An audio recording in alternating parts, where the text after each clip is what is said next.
No problem to be solved, no, no, no. A gift to be enjoyed.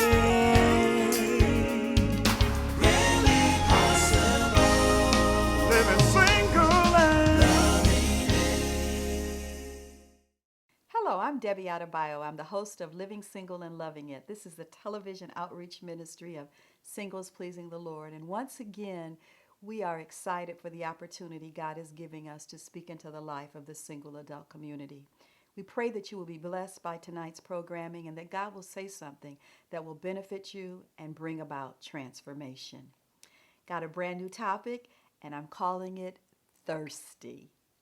Thirsty. That's what we're going to talk about, the thirst of the single adult life.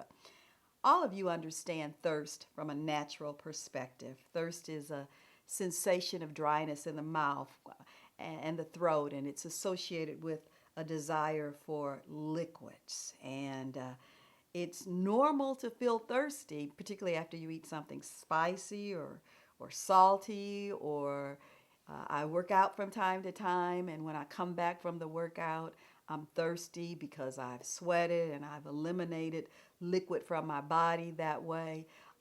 Thirst, a desire that needs to be quenched with some type of refreshment. Now, the thing about thirst is sometimes you can drink something and it does not quench your thirst, but it makes you thirstier. Now, I don't want to get ahead of myself, but I have noticed that when I am thirsty and I drink something sugary, it doesn't help the thirst. I have read articles that say, for those of you that are coffee drinkers, that drinking coffee to quench a thirst, coffee does not quench thirst. An analogy of drinking warm milk. If I'm thirsty, I've worked out, I come home and I'm thirsty, I want something to drink. The idea of me boiling a cup of hot milk just doesn't get it. So you can take the wrong thing to try to quench a thirst. I want to talk to you about the thirst of the single life and submit to you that many of you are thirsty and you're trying to take the wrong thing to quench the thirst. The thirst that most single adults have, or many single adults have, if they're thirsty, is what I call a relationship thirst. We want to first look at a relationship thirst. There's the slang term, oh, he's thirsty. Oh, she's thirsty. What are they really saying when they say that? Well, a definition when they say that slang term is that you're desperately craving the touch and attention of the opposite sex. It's a form of lust that you have for a member of the opposite sex. You want to be with them. You're thirsty. What causes that thirst? I just gave you some examples of what caused natural thirst: spicy food, salty food, working out, sometimes health problems, whatever. Something is the root of the thirst that needs to be quenched. When you are relationship thirsty as a single adult, what's causing that thirst? Well, a symptom of a relationship thirsty person is, before I even get to the cause of it, I want to give you some symptoms of it. I'm getting ahead of myself. What are some symptoms? How can you tell if you're relationship thirsty? Well, one sure sign is what you're thinking about. If we could play a tape recorder of your mind, and the thoughts were more toward, all you're thinking about is being in a relationship. You're going to work, but behind getting ready for work, you're thinking about what I'm going to put on because I'm going to go to the cafeteria and I might be able to meet somebody. Or you're going to school and you're thinking about, you know what, there's so and so in my class and I might be able to get a seat next to her. Or you're going to church and you're thinking about where this fine sister sits or where this brother that you think has been checking you out.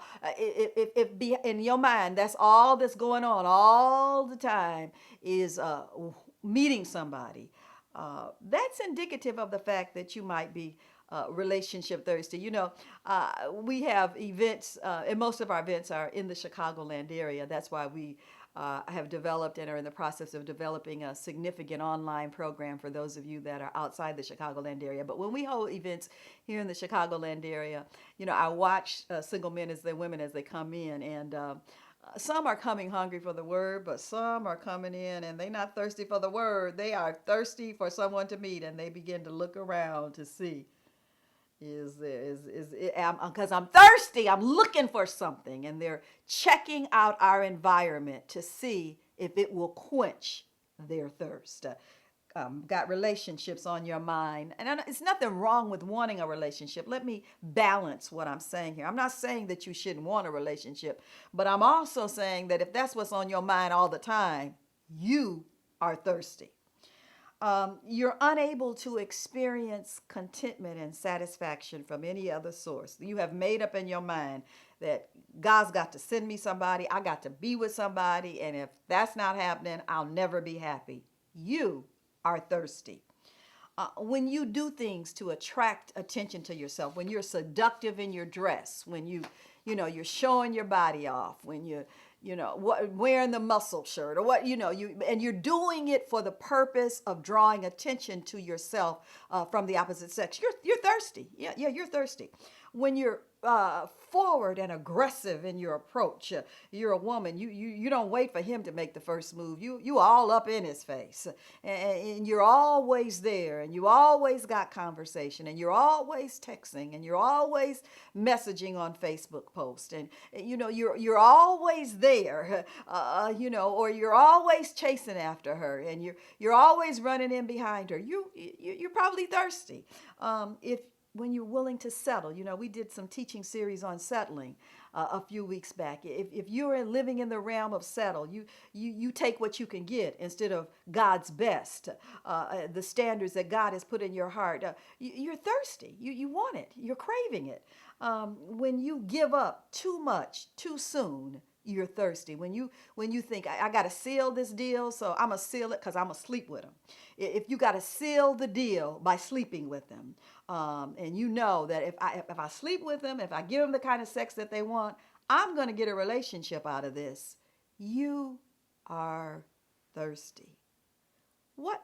Now remember, let me say this again. Let me make this clear. I am not saying there's anything wrong with a relationship. No, I'm not. Or wanting a relationship. But I'm saying that if you want it too bad, you have become thirsty. And that is a thirst that you will quench. And it has the possibility of causing you to quench it with the wrong thing.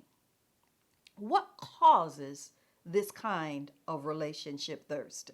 There are any number of things. I want to just highlight what I believe are the major ones. Loneliness will create relationship thirst. If you're dealing with an abundant amount of loneliness, it'll make you thirsty. If you're dealing with a lot of lust will make you thirsty. If you're comparing yourself to other people, we just got finished with the summertime and fall is many times known as the wedding season. That's when a lot of people get married. I know Pastor and I went to lots of weddings. We participated in lots of weddings this summer. And by nature of the fact that we're a singles ministry, lots of people that we know get married. And this summer in particular was a significant summer for us to do and be involved in weddings. And the fact of the matter is we always pray for people that are single, that are at the wedding. And the reason why is because we recognize this is an event that can create thirst, inappropriate thirst, because you begin to compare yourself to other people. And you believe that because it's happening to them, it automatically should be happening to you. And you begin to question why it is not happening to you. And so comparing yourself to other people will make you thirsty. Long periods of waiting. If you've been waiting a while and nothing is happening, you have just the fact that you're waiting. If you don't know how to wait, godly waiting, and we've done some teaching on godly waiting. We have a series called Women in Waiting. Pastor has taught on being in God's waiting room. All those are available to you if you want to call our office. But the fact of the matter is, if you don't know how to wait on God, then you are opening yourself up to becoming thirsty. If you're bored with life, all you do is go to work, school, home. More than likely, boredom creates thirst. If you haven't tapped into the reason why God put you on the earth, if you don't know your purpose, the fact of the matter is you can become thirsty, and refusal to accept where God has you. That you're single right now. It doesn't have anything to do with the lack of available men or women at your church or on your job. But it is God's will for you right now. And sometimes God will make that known to us. But if we don't accept it, if refusal to accept the will of God will create thirst in you, thirst for a relationship. I'll say it once again. Nothing wrong with wanting a relationship. Nothing wrong with a man wanting to marry a woman. Nothing wrong with a woman wanting to marry a man. Nothing wrong with it whatsoever. But the fact of the matter is, when you want it too bad, you have become thirsty. Well, we're going to take a break. And when we come back after that break, what we're going to do is we're going to talk about uh, what you need to do if you have become thirsty. If you have become relationship thirsty, how do you quench that thirst?